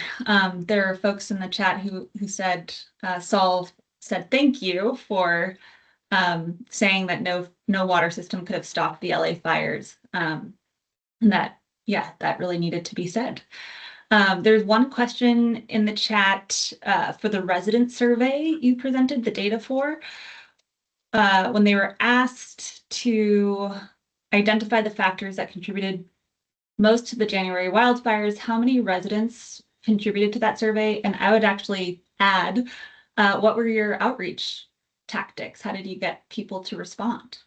It wasn't our survey, it was USC. They do a biannual LA barometer, it's called the LA Barometer Survey. And so I don't know the specifics, but it's something that they do regularly, and they did a post-fire survey in April. I can't recall exactly how many people it was, but I believe it was somewhere between 1,000 and 2,000 people representing different parts of LA County. Great. I'm not seeing any more questions, but I have one. You mentioned at the halfway through your presentation that there are more questions emerging than answers, and I'd be curious to hear, based on your work, what are some emergent questions that are coming to the center of your mind continuing this work? There are lots and lots, but I guess I'll say for this particular audience, who is really invested in seeing our green leafy friends survive, I think there are a lot of questions about how we can do better next time. When Claire and some other folks are speaking next week, I think we'll get a lot more reality of just how tough it's been for them to get out there and provide irrigation when these trees need it the most. And I think somebody noted in the chat earlier that we're in a La Nina year. It's likely to be fairly dry here. So just because we're going into the traditional wet season doesn't mean that we don't need to continue to provide a little love to our leafy friends. So I think there are ways in which we could be positioning ourselves to get back up and running and support volunteers, residents, and others who are out there wanting to do something good and actually support them in doing that. So there are ways that we can think about doing that circumvent the reality that much of the infrastructure is damaged, or in the case, as we'll probably hear from Claire, sometimes, you've got a hydrant that's now behind a fence that you can't scale, you can't get to the other side. So we can think about how to just make it easier, how to encourage our local government and support our local government to in turn support some of these efforts that are happening from advocates like Claire and others. So that's one example. There are many, many, many different ones. How to respond quickly to misinformation, how to let people know. There was a lot of fear that water was unsafe to drink outside of the burn zones. And so how do you get information from trusted sources out there and make sure that people actually have the information that they need? Because if you are in a zone that where water is compromised, people need to know that. And, boiling water is not a solution oftentimes. So there's a lot of learning and a lot of just learning how to quickly and effectively message to the public what the conditions currently are. Well, I for one am grateful knowing that folks like you are doing this work at the helm. I feel a lot safer as a Californian and a native Angelino with you helping put out this information and disseminate, information like this. There's one question from Asher O'Sullivan that just came in the chat. What are some common misconceptions that citizens seem to have as the public eye is so focused on water systems management following these fires? How can you increase education for the public and make resources available? Kind of touching on what you just touched on, but a little bit more specific. Yeah, I would say, what was really unique, this isn't the first urban conflagration of the recent years that has had a nexus to water systems and where there's been concerns that water systems are underperforming. So I think that's one of the biggest misconceptions. And it became so alive in literally the hours after the Palisades fire started burning. It became the concept that somehow a water system like LADWPs or any others should be able to match the ferocity, speed and enormity of a fire that of the likes of which we saw in both Palisades and Eaton. These systems are just not meant to put out entire sort of wildfires. They are literally not designed or mandated to do that. They're designed to put out the occasional structural fire. So it's no wonder that hydrants went dry. And yet we heard, this was something that was repeated internationally. There were reports about this. So that's one area that I would say stands to benefit a lot from additional clarity about what it means to live in spaces that are increasingly threatened by natural and augmented forces, right? So I think that's a major one, but there are water quality questions as well that I touched upon just in the last comment. There are lots others, but that's one that I would say hopefully we'll see a better response and a more informed response in the future. Yeah, I can share that while we were putting together this webinar series, we debated quite extensively around just the title, can we call this, is it wildfire or is it fire? What language are we using to describe what's happening in our urban areas now?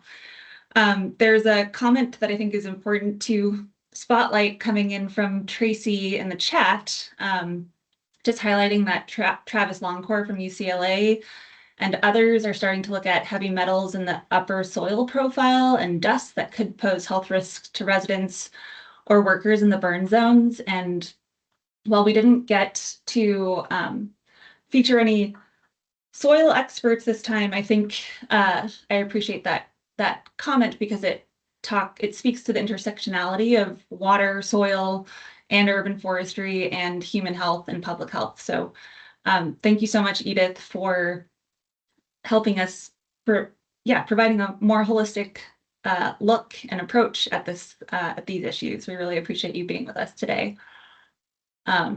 Great. All right, I'll let you go. Before I jump, I did want to come back to Rebecca. Are you still on the line?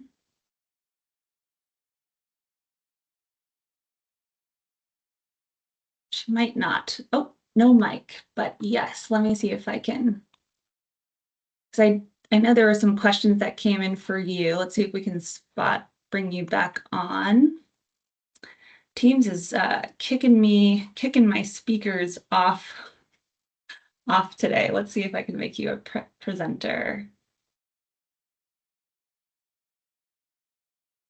How about now?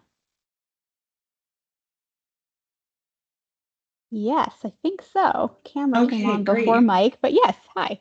There's a question in the chat, but there's also some pre-submitted questions for you that I think you touched on. These are folks who registered and submitted some questions upon registering that I thought would be great for you to answer, since we didn't get to a Q&A for you. So thank you. Sorry for the tech challenges there. For LA County Chief Sustainability Office, what does current work on the CFMP look like, and what role are other stakeholders taking in executing the CFMP? I know you talked about this in your presentation, but just wonder if you have anything else to add on that.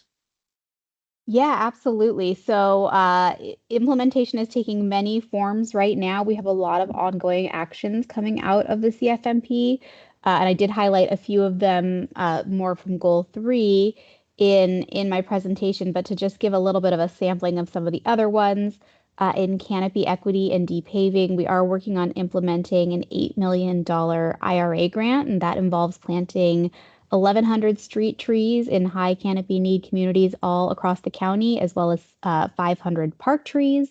There's also community engagement associated with that work, as well as a workforce development component to that grant. So we're really excited about that work. And we also have some work going on in our workforce and contracting subgroup. So they're the ones implementing the workforce component of the IRA grant, but we're also doing some work to examine the county's own practices to see how we can support workforce development and economic opportunities associated with the urban forest.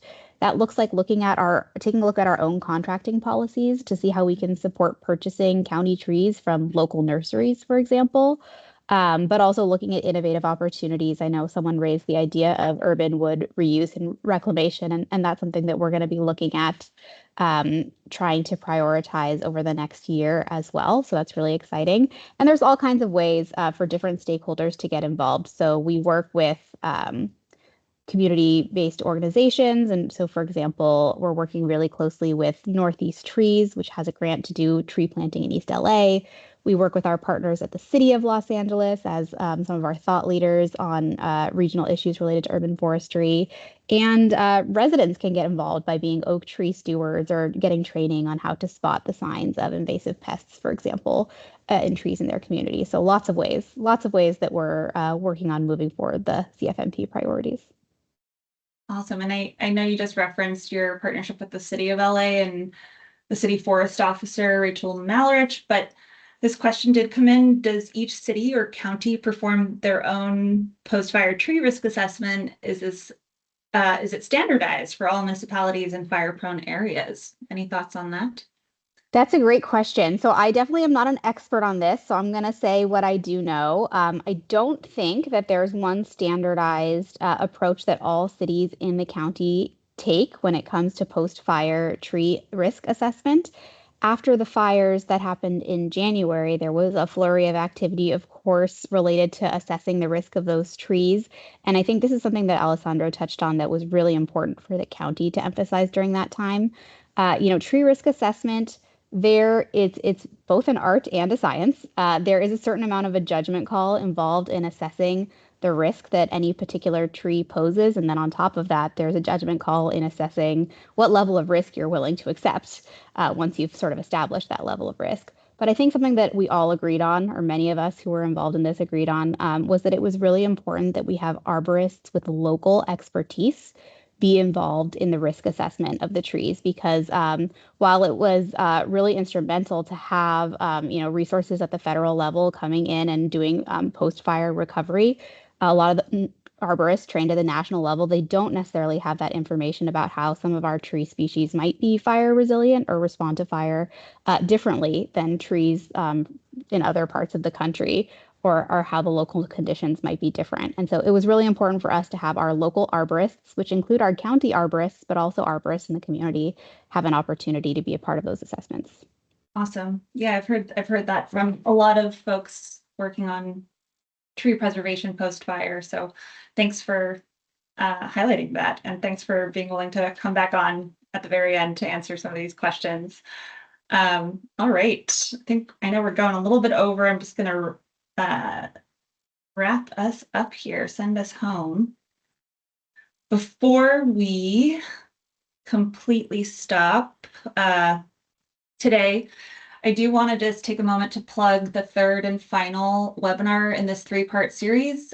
Next week, we referenced it a lot throughout the day today, on November 12th from 9 to 11 a.m. And this is a slight time change. We will be speaking about conservation, protection, and recovery as our central theme. And we have CAL FIRE's research data specialist, Francesca Rohrer, for the Urban Forestry Program, who's going to be presenting preliminary data and of her canopy analysis. So pre and post, what percentage of canopy was lost in both the Palisades and in Altadena. And we'll also be highlighting some grassroots greening organizations, Amigos de los Rios, Altadena Green, and others, Angel City Lumber, to talk about some of the recovery efforts that they've started on the ground. So we hope you can join us, and the link to register for that, if you haven't already, is there. I will also just point out that Council for Watershed Health has graciously put together a central website for this whole webinar series, where we will be sharing all of the resources that speakers and our expert speakers have shared throughout these webinars, and hyperlinks to all of those are available on the website, alongside recordings of the presentations already given and their slide decks. I'm going to bring on Drew from Council for Watershed Health here. Drew, are you available? Do I see a Drew?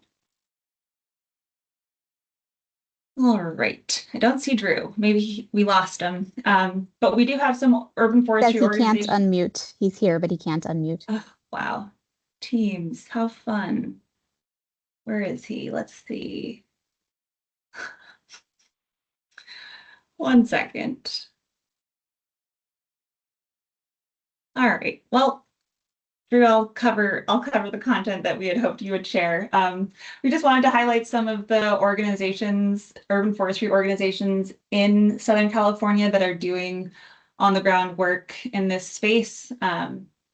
We are certainly at the state level not the only ones who are trying to bring organizations together and help with recovery efforts, but these are awesome organizations to get involved with if you're interested in participating in recovery and restoration efforts.